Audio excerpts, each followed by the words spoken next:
Welcome to the Business Edit Podcast, a podcast about redefining productivity for the modern woman in business and finding ways to work smarter, not harder, in business and life. I'm your host, Jade Boyd, an MBA, business minimalist, and productivity coach. I help overwhelmed business owners simplify and scale their service-based businesses by doing less but better. I help my clients create business minimalist strategies and systems that allow them to pursue ambitious goals while working at a human pace. On this podcast, we'll explore simple ways to grow your business with a life-first approach. If you're ready to scale your business, bring order to chaos, ditch the busy work, and spend more time living your life than managing your life, you've come to the right place. Welcome to the Business Edit Podcast.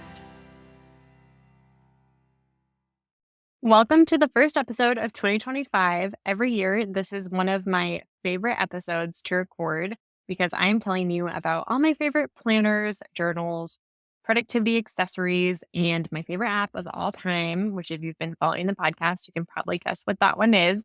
But every year I record this planning stack because every year I choose slightly different tools and specifically planners to organize my systems around and to use in the new year. And I also today want to share a few new planners that I've discovered recently that I really love and might try out partway through the year. We'll see.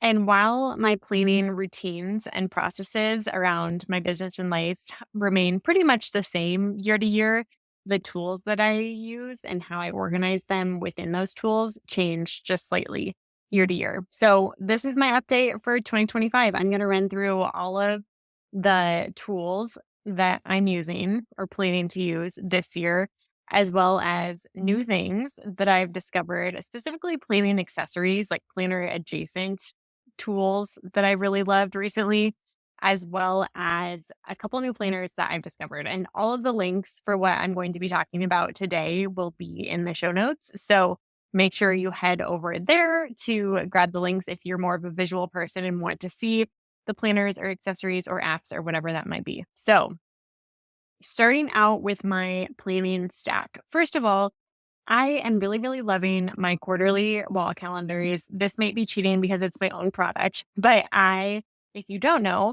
have printable quarterly wall calendars where you can see 3 months at a time. And then also the annual version has 12 months at a time on one sheet of paper that you can print in a large like poster size. There's two different sizes. The larger one is 24 by 36 size, and the smaller one is 18 by 24 size.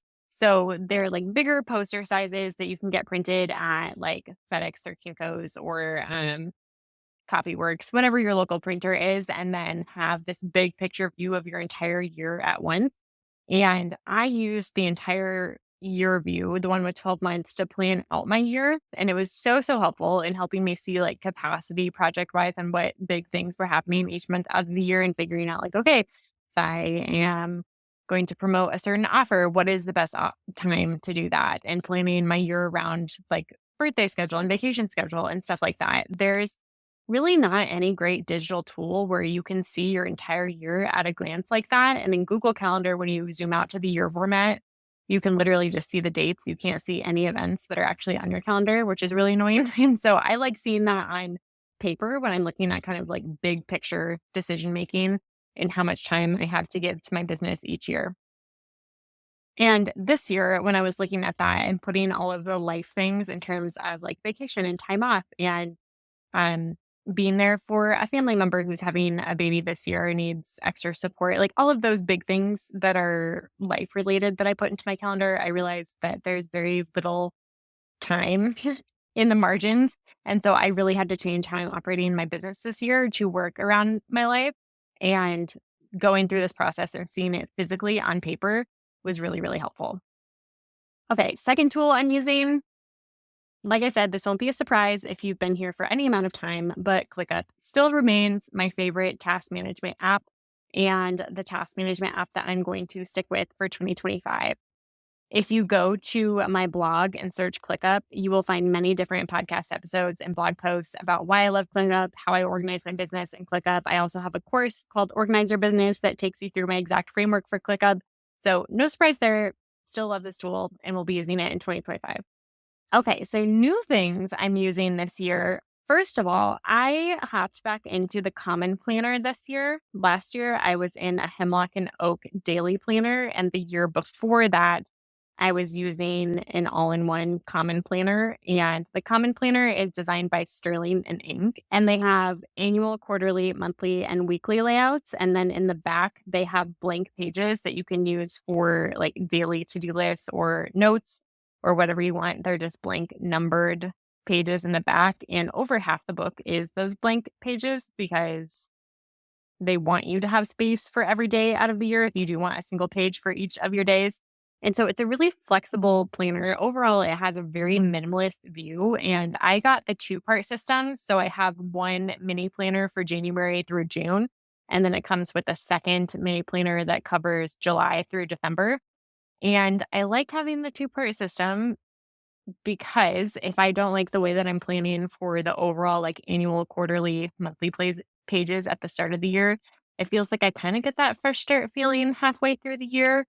And who doesn't love being able to hop into a new planner halfway through the year anyway? I really liked having the full Hemlock and Oak daily planner last year and having a page for every single day. It didn't have any weekly layouts, which I ended up really missing by the end of the year. I was just using a couple of daily pages and building my own weekly layout for like the Sunday, Monday of each week because I wanted to see everything in a weekly layout. So I did end up kind of missing that. And that's why I'm hopping back to the Common Planner so that I can have the weekly and daily layouts and kind of be flexible with the days and weeks where I feel like I need one or the other.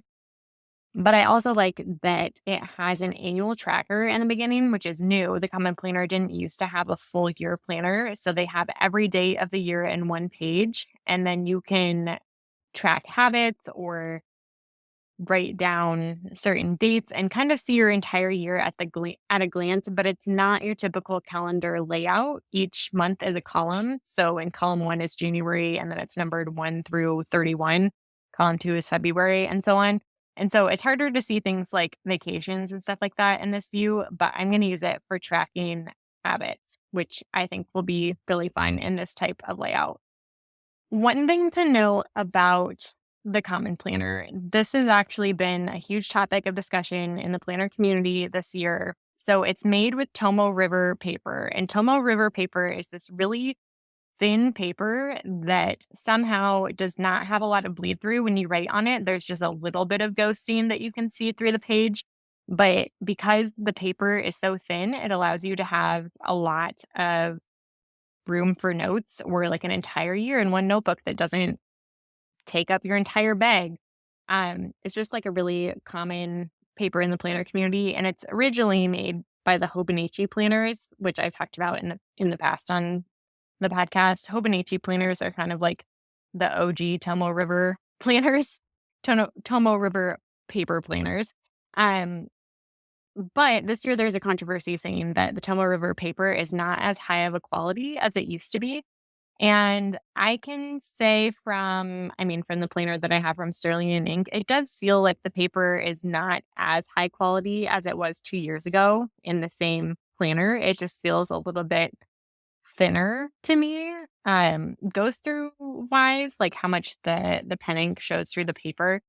I haven't noticed a huge difference so far, but it doesn't feel as like substantial in my hands.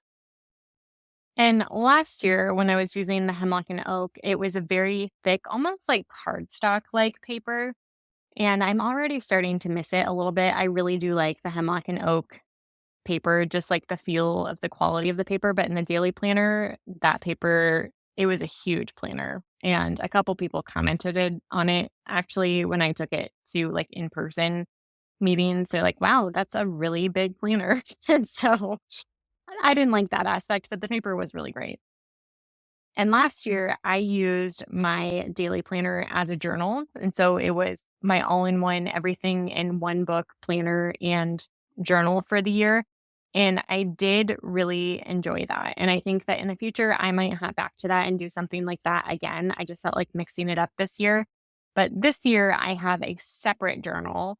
I think that I will probably do some like one-off journaling in the back of the Common Planner in the blank pages if I need to journal through like a specific thing. Um, but don't plan on journaling in it every single day like I was trying to do in my other planner.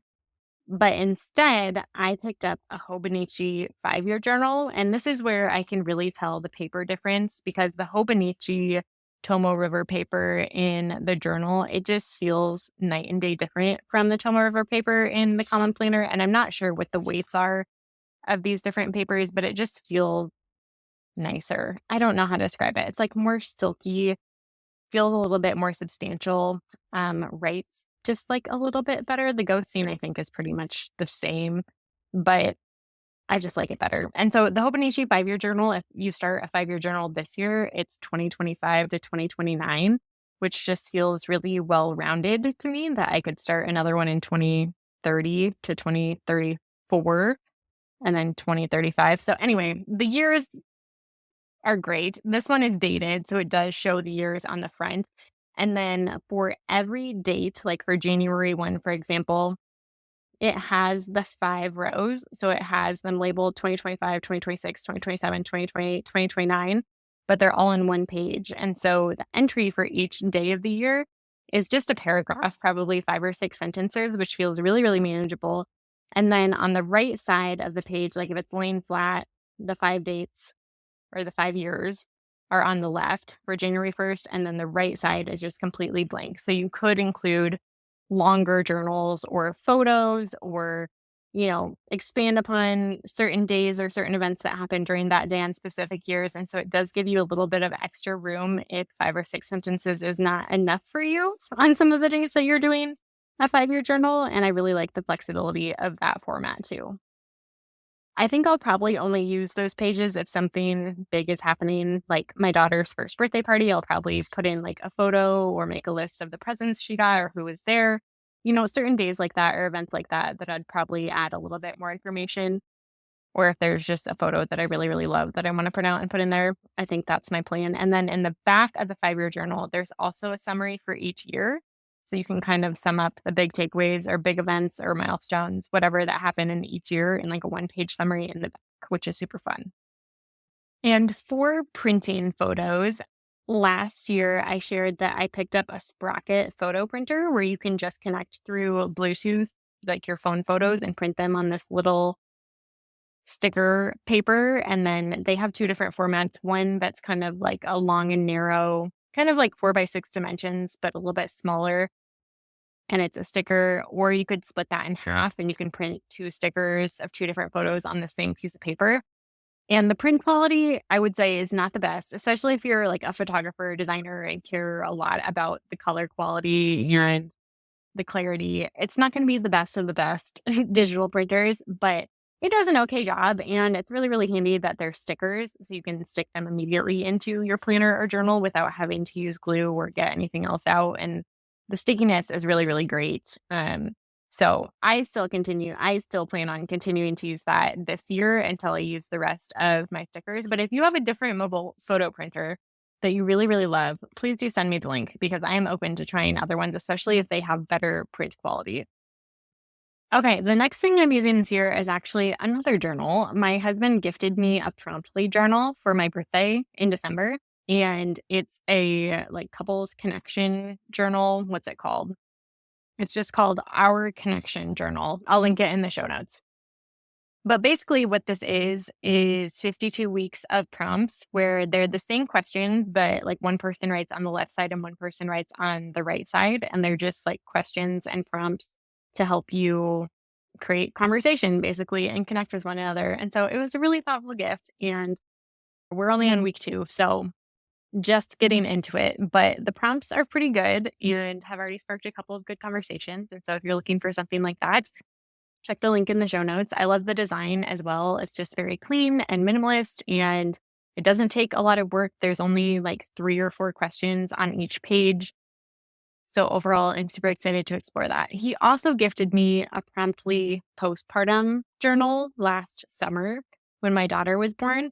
And I was journaling through that a little bit, like off and on throughout the summer when I was on maternity leave. And I thought that journal asked really thoughtful questions to process through postpartum, emotions and thoughts and feelings and like physical transitions in my relationship with my body and like my house and it was just a very like curated journal. And so if you have a friend who's expecting a baby, it's definitely a great gift. And I will link that in the show notes as well. Actually, I have one more journal, and that is my daughter's baby journal. A friend told me about this business. I believe it's called Write to Me. And the journal we got is the first 5 years baby journal. It has a linen cover, it's a hardcover, it's a larger size, and then it has a spot for each of the months during the first year of life. And in the beginning, a lot of, the traditional baby questions about like family, and there's spots for certain photos and stuff like that. And then after 12 months, it goes to every year up until 5 years. And then there's special pages for like their first birthday party and stuff like that. And so far, we've really been loving it.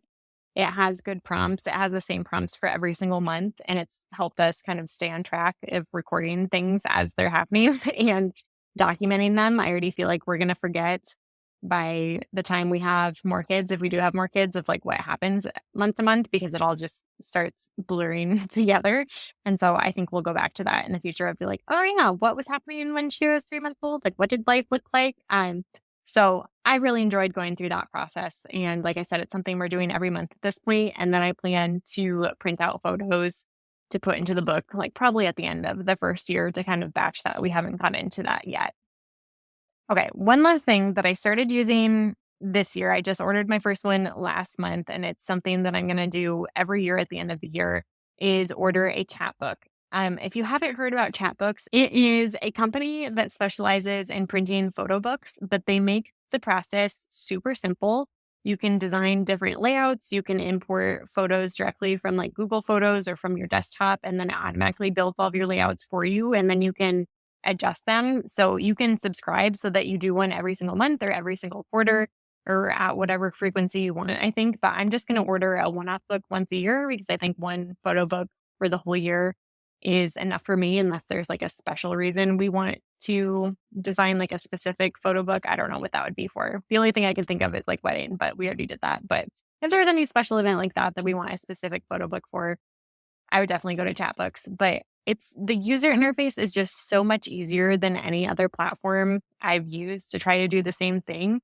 And you can add captions super easily, and it'll date the photos based on the date that the photo was taken. You just toggle on the toggle that says include date, and it automatically has it formatted on the page, and everything is formatted the same. So design wise, there's not a ton of options for like fonts or layouts or anything like that. The layouts for the photos, there's like a handful of options, which makes it easy to include multiple photos on one page, but they just make it super simple to make everything look consistent. Even if you're not a designer, you can choose different covers for your book. They're little hardcover books, or you can choose a softcover book. But since we're getting one a year, I did the hardcover one with just the year on the front of the book. And so it's something that I think is going to be really easy to make sure that we're printing our photos. I think it's something that my daughter is going to really enjoy looking through when she's older. And from other people who've had them, I think they've said that their kids like looking through photos of themselves too. Who doesn't? So that's one other thing that I've discovered recently that's going to be part, not necessarily a planning stack, but kind of like a journal documenting our lives in physical format. So I will link that in the show notes as well. Okay, next I want to mention some planners that are not currently in my planning stack, but I am interested in and maybe looking at trying out or incorporating later this year. If I'm going to do like a planner hop year, we'll see, or in the future. So the first one, full disclosure, was sent to me by a listener, and this one is called the Halo Planner. It's very similar to the planner that I chose, the common planner, in terms of formatting. It has the grid layout, but it has a lot more structure to it. And it's a quarterly planner. So you would get a new one every single quarter. And she sent me the one for quarter 2. So I might hop into this in quarter 2 just to try it out. But at the beginning of the planner, there's a lot of extra kind of planning pages. There's one for your purpose and for your goals. There's a full year at a glance, and then it goes into quarterly planning. So there's a page for your quarterly motivations, and then a page for your quarterly goals. It gives room for 4 different goals that you can break down and write why you're pursuing that goal and how you're going to celebrate when you reach the goal. And then on the right side of that page, it has 3 columns for you to break down your quarterly goals even further into different projects. And then it lists all of the days of the month in the vertical column. So again, like column 1 would be April, and then it has 1 through 30.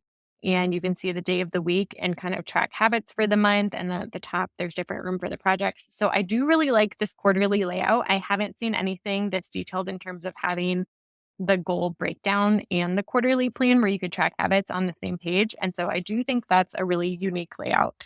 They also have a couple pages for what they call a self-care pyramid that helps you stack like annual, quarterly, monthly, weekly, and daily specific habits or tasks that you want to complete for self-care. They have a place for you to list out your routines, your weekday routines for the morning and the evening.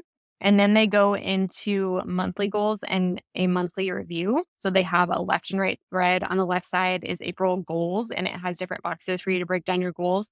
And then on the right is a review, a specific place for you to reflect on how April went. And they also have a monthly layout with goals and habits for the month as well. So they go really, really, really into detail on all of the things that you would need to break down your goals very specifically and move tasks into specific places, which is really unique. Usually, planners only have one spread for a month, for example, but the fact that this one has actually three threads, because on the next page, there's a monthly brain dump with a bunch of different boxes as well, is very unique. So, if you're someone who feels like you're constantly running out of space for your quarterly or monthly plans, this might be an interesting planner for you to look at. They also have weekly layouts. And what I like about their weekly layout is that they stack Saturday and Sunday. So the columns are bigger. There's only 6 columns instead of 7. So they're wider than typical weekly layouts. And then the last two, obviously, Saturday and Sunday, are stacked, which saves a little bit of room.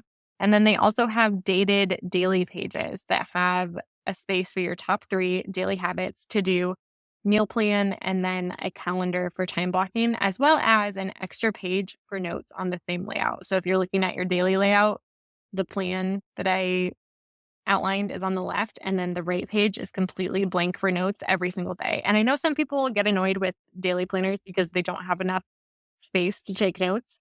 And so again, if you're looking for a planner with lots of extra space for writing, this might be a really interesting one for you. And then at the end of each week, they also have a place for weekly notes and a weekly review.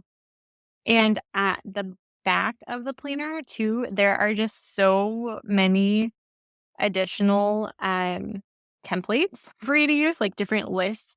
There's one that's called Saying No, which I kind of like, where you can record things that you said no to, and it has a quote on the bottom. There's a specific page for a gift planner where you can write down who you're giving the gift to, the occasion, and what they might love. So there's just a lot of different pages like that in the back too that are very specific and formatted for a specific purpose that you might find interesting if you're somebody who loves to do bullet journaling, for example, but you don't like going through and taking the time to create all of those layouts. This could be interesting. And then they also have a pocket in the back of the planner for additional pages, and actually in the front of the planner too. They're formatted differently, where the one in the back of the planner opens to the left so you can slide things in and they won't fall out. And then the one in the front of the planner is like a typical top/right side open that you could also store things in. So for as many pages as it has, it's not a super thick planner. I would say it's a standard almost 1 inch thick, probably a little bit less than that. And it also has like this stretchy band cover that comes over the front. And it's like a leather cover, kind of like in a dark blue color. So, Halo Planner, I'll link it in the show notes if this is something that you think you might be interested in. It's very unique and different from anything that I've seen with the grid layout, which I love a planner with a grid layout. Another planner that I'm really interested in is the Laurel Denise Portrait Planner. And I actually picked this up last summer on it was kind of an impulse purchase, but I really love Laurel Denise's YouTube channel. She has so many great videos about how different people plan and how different people are using her planners. And she takes ideas and inspiration from customers of hers who are using her planners. And what's unique about her planners is that you can see your month, your week, and your day at the same time. You don't have to flip back and forth to different pages to see everything. You can see it all at the same time. And her traditional format was kind of a horizontal planner. So when you opened it, it was just really, really long since both sides were in the horizontal format. And then the weekly tabs were kind of in the middle. It's kind of hard to describe. The weekly pages are not as wide as the monthly pages, so you can flip through the weeklies while always seeing your monthly paper. You have to check out their website to see it because I'm not describing it well. But their portrait planner that they just came out with last year is normal dimensions of a planner. So it looks, it's taller than it is wide, like a normal book would be. And when you open it, they change the format so that you can see your month at the top and then the weekly pages flip left to right on the bottom. So you can still see the entire month at the top and everything in your week and your day at the bottom. But it just open on a desk takes up a lot less space. And I love the idea of being able to see both at the same time because it does always kind of annoy me how last tasks can get in a planner when you add like your monthly to do list, for example, in the monthly layout. And then you get into your weeks and realize like all of those tasks were long forgotten because you never flip back there, right? So I really love the concept of our planners. I did not stick with using it. Again, it might be something that I happen to for fun at some point this year just to try it out again. But I did use it for managing all of our move last summer. I bought it right before we moved houses, and there was just a lot of running to dos in terms of getting our old house ready to sell and all the things that we needed to do to move stuff while having a newborn. And so it was really helpful to dump everything in one place in like a physical place when I wasn't in the place where I felt like I wanted to use something as complex as ClickUp and I had to share it with Caleb. And so it was really helpful for that. Another thing I picked up last year that I love and am going to continue to use this year is erasable pens and erasable highlighters. And I'll link the two that I've used. They work so well. It feels magical how well that they erase. And I'm kicking myself for not starting to use them in my new planner because I already messed up my annual tracker by writing like the way that I thought that I wanted to track my tasks in the annual tracker by writing text for the type of workout and then highlighting it. It I didn't like the way that it looked, that I wrote it in permanent ink and a permanent highlighter. And I just wish that I would have experimented with erasable pens and highlighters first because it is the annual layout and I wanted it to look pretty and I ruined it literally on the first day of the year. So there was that, but I have really loved using them for other purposes. I actually used them when I was planning on my printable wall calendars for the year. So I was highlighting dates that I was thinking that I would do the quarterly reset, and they got moved a couple times based on other things that got put into the calendar. And so that was really helpful. So if you're someone who also gets annoyed by imperfect layouts or writing or highlighting the wrong thing and wanting it to look good, I would highly recommend picking up something that's erasable. Recently, I picked up tabs because, again, going back to the being annoyed about losing things when I'm flipping in between monthly and weekly and daily layouts. And in the common planner, since there's so many different types of layouts, I do find myself wanting to flip back and forth really often. And so I picked up these like planner tabs. They're super thin. They work like a paper clip, except you don't really have to move them to be able to write well on the whole page. They're really, really flat and small and thin, so they don't cover up a lot of the text on each page on the front or the back. And like I said, you can flip. I have 4 of them in my planner right now, and I don't have to take them out to be able to write on a flat surface. Even writing over the top of all of them where they overlap, it still feels like a flat surface. So super, super helpful if you find yourself flipping back and forth in your planner and want it to lay flat to write on. I got them in silver and just off of Amazon. They're actually really affordable. So I will link those as well. And then the one last thing that I did want to mention. So last year I joined my friend Anna's Light Collective membership. And in the quarter that I joined, she was teaching hand lettering. And I picked up a set of Tombow brush pens just off of Amazon.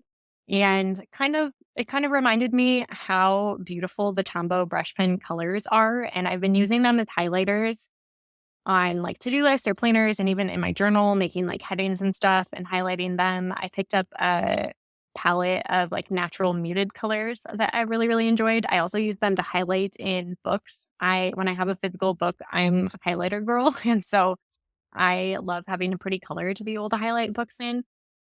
And usually when you're looking for highlighters, you're searching for a highlighter, right? But I found that when you actually search for highlighters, the colors are just very bright neon, not the most aesthetically pleasing colors, but Tombow has so many beautiful palettes for what are technically brush pens that also make for really, really excellent highlighters. And then the other half of the pen that's not the brush pen, which is the side I use for highlighting, is kind of like a thin fine point marker. And so sometimes I flip the pen and use that if I'm writing like a bold heading in my journal, for example, if I'm journaling about a bunch of different things, then I use that as like a pretty little header and then journal in a black pen underneath it.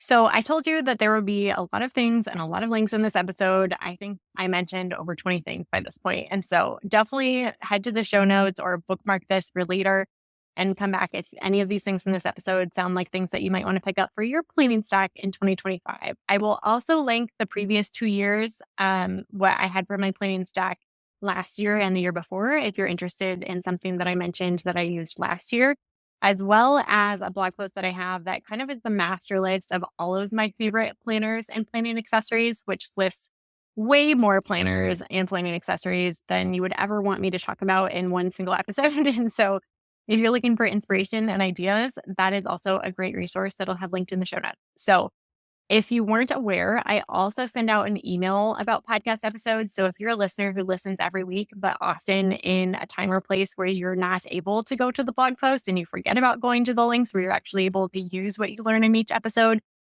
go to the show notes and join my email list. It takes 5 seconds to join. And that way you will have a link to the show notes with all of the links for the episode. So you won't forget to put what you learn into practice every single week.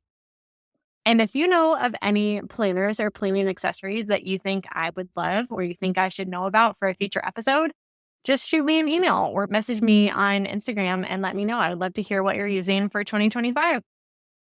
So happy New Year, and I will see you next week. Thank you so much for listening to this episode of the Business Edit podcast.